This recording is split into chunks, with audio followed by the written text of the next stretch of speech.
9 مئی 2023 انتہا پسند جرنیلوں کے ظلم و جبر کی ایک داستان۔ جنرل عاصم منیر نے جب دیکھا کہ وزیر آباد قاتلانہ حملے میں عمران خان زندہ بچ گیا ہے اور اس کی مقبولیت آسمان چھو رہی ہے، تو دیگر جرنیلوں اور سیاسی جتھے کے ساتھ عاصم منیر نے فیصلہ کیا کہ عمران خان اور تحریک انصاف کے خلاف ایک فالس فلیگ آپریشن کیا جائے گا۔ فالس فلیگ آپریشن کے لیے جواز پیدا کرنا ضروری تھا، تو جرنیلوں نے یہ فیصلہ کیا کہ 83% عوام میں مقبول عمران خان کو اغوا کر لیا جائے۔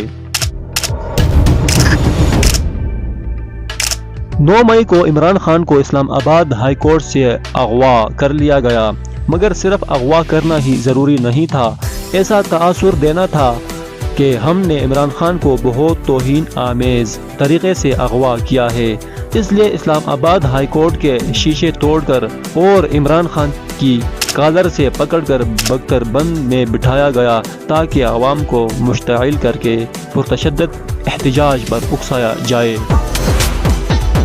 لیکن ایسا نہ ہو سکا کیونکہ عمران خان نے 27 سالہ سیاسی کیریئر میں اپنے کارکنان کو ہمیشہ امن کا درس دیا ہے۔ جب فوج نے دیکھا کہ عوام تو مشتعل نہیں ہو رہی، تو انہوں نے انٹرنیٹ بند کر کے اور میڈیا بلیک آؤٹ کر کے اپنے لوگوں کو میدان میں اتار دیا اور فوجی تنصیبات سے سیکورٹی بھی ہٹا دی۔ پھر ان کے اپنے ہی لوگ ان کی تنصیبات میں گھسے اور جلاؤ گھیراؤ شروع کر دیا۔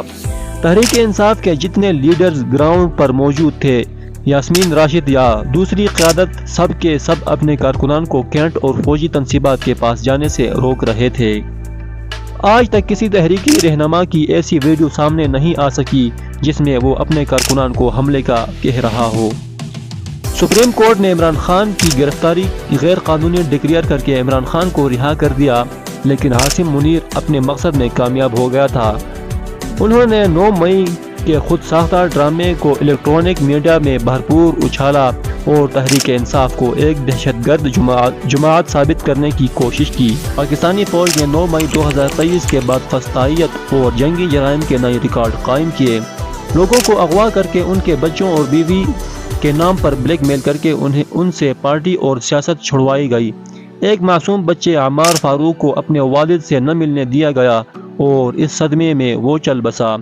ذل شاہ جیسے دیوانے کو پولیس گردی میں شہید کروایا گیا۔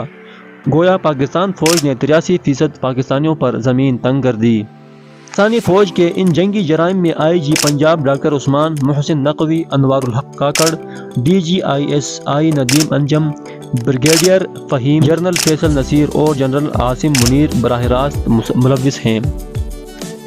ہونا تو یہ چاہیے تھا کہ عدالتیں ان کرداروں کو بلواتی اور ان کا کورٹ مارشل ہوتا، مگر افسوس عمران خان کی باری میں آدھی رات کو کھلنے والی عدالتیں فوجی بوٹوں تلے دبی ہوئی ہیں۔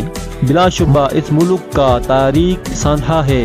9 مئی کو جرنیلوں نے اس ملک میں بدترین دہشت گردی کی، جس کی لہر آج تک جاری ہے۔